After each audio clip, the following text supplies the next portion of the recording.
Welcome to Stoic Advanced Women. In today's video, we unfold a story, raw, real, and haunting. A single moment. A subtle choice. And a spiral into the depths of emotional discovery that neither of us saw coming. This isn't fiction, it's the kind of truth you only realize in hindsight, once the damage is done and the silence has taken root.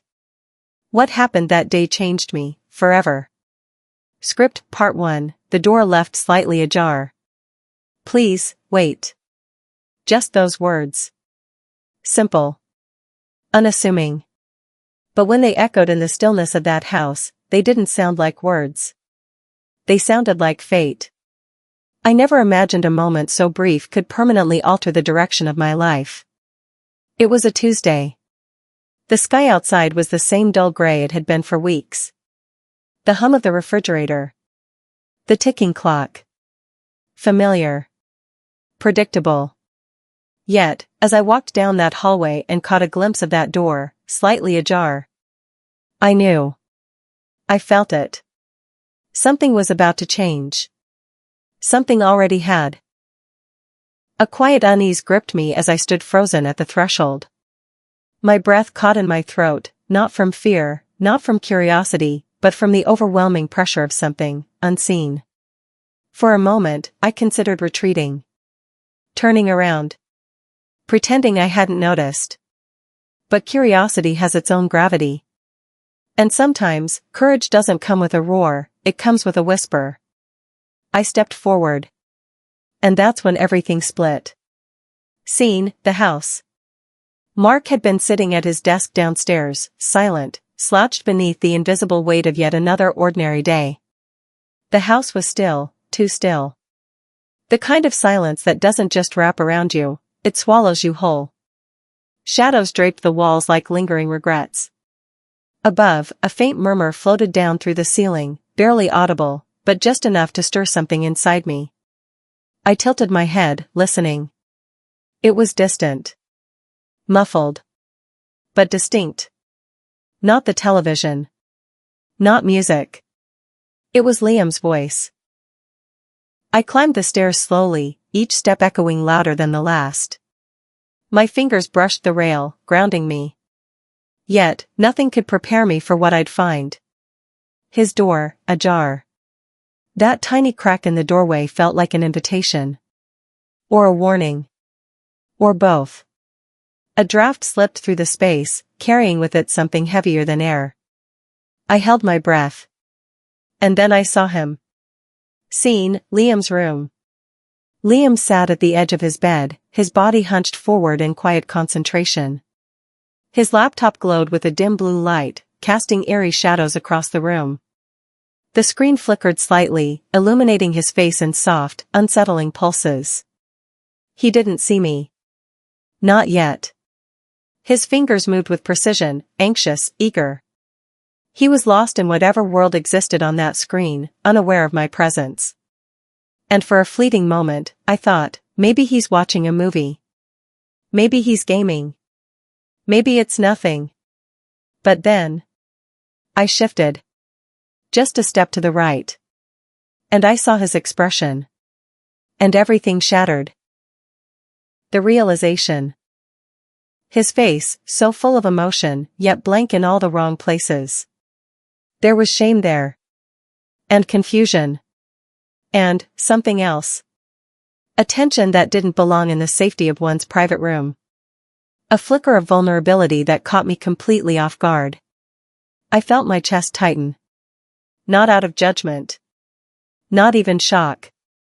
But something deeper, something older. Something that had nothing to do with what he was doing and everything to do with what I was seeing. Liam noticed me a second later. His body jolted. A sharp intake of breath. The quick motion of slamming the laptop shut. And then, silence. Our eyes met. His cheeks turned crimson. And in that color, in that trembling, I saw a boy, not a man, who had just been exposed. I saw his heart pounding in his neck. I saw the fear of being misunderstood. The terror of vulnerability. I'm sorry, he stammered. And I didn't say a word.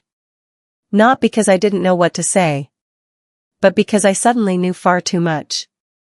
Internal monologue. Sophie's chaos.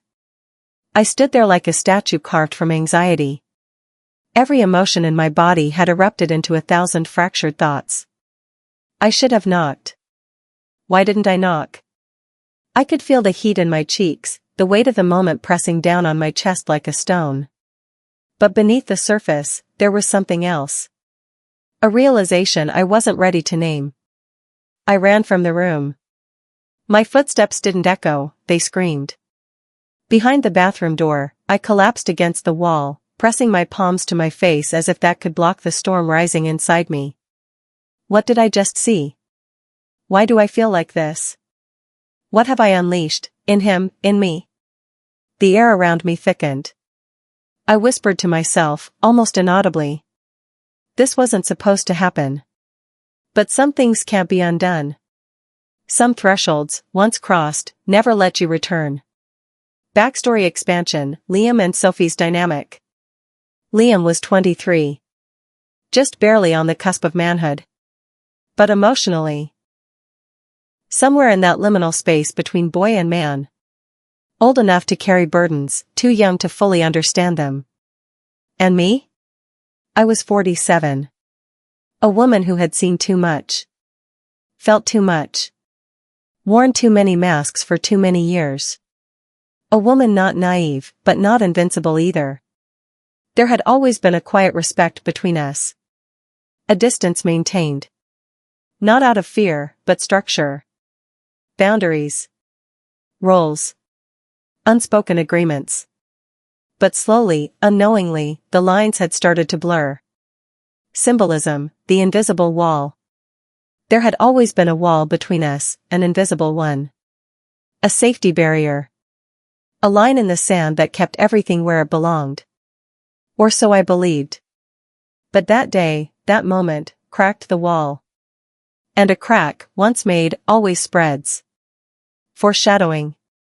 I didn't know it then, but that brief encounter was only the beginning of a story that would unfold in whispers, glances, and sleepless nights. A story not of betrayal, but of emotional exposure. Of wounds meeting wounds. Of shame colliding with compassion. The seed had been planted. Now, something was growing. Something powerful. Something dangerous. And neither of us was ready.